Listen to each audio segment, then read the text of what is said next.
Discuter des infos, prendre des nouvelles, des choses comme ça, c'est aussi une vraie réalité de ces beaux endroits que sont les bibliothèques.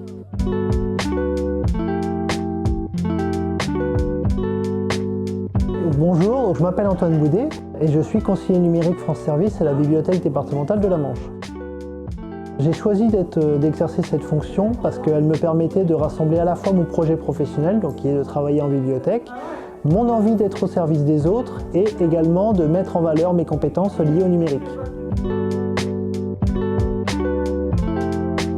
Être conseiller numérique en bibliothèque, c'est important dans le sens où c'est être complémentaire avec les autres conseillers numériques France Service qui peuvent être disposés dans des mairies ou dans des centres médico-sociaux.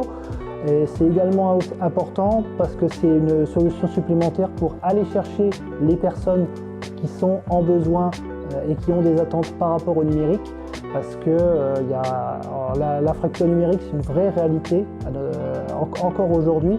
Et donc il y a des personnes qu'il faut vraiment aller chercher parce qu'elles ne sont pas en confiance ou qu'elles ne vont pas oser aller dans un centre médico-social ou dans leur mairie pour demander un accompagnement autour du numérique.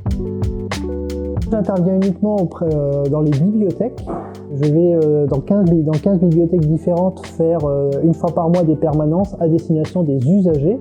Donc l'idée, c'est que n'importe quelle personne, qu'elle soit inscrite ou non à la médiathèque, puisse venir pour me poser des questions sur un besoin, une aide, un conseil par rapport au numérique. Je me suis renseignée pour savoir s'il y avait des cours d'internet et on m'a dit qu'il y avait un monsieur qui venait une fois par mois et qu'on pouvait venir sans rendez-vous. J'ai appris des choses qui vont m'être bien utiles. Bon, on se débrouillait déjà pas mal sur internet, mais il y avait des petites choses qui étaient encore un peu justes. Donc il a répondu à mes questions. J'ai des personnes qui viennent pour d'abord certes emprunter des livres, mais aussi surtout pour discuter des infos, prendre des nouvelles, des choses comme ça. C'est aussi une vraie réalité de ces beaux endroits que sont les bibliothèques.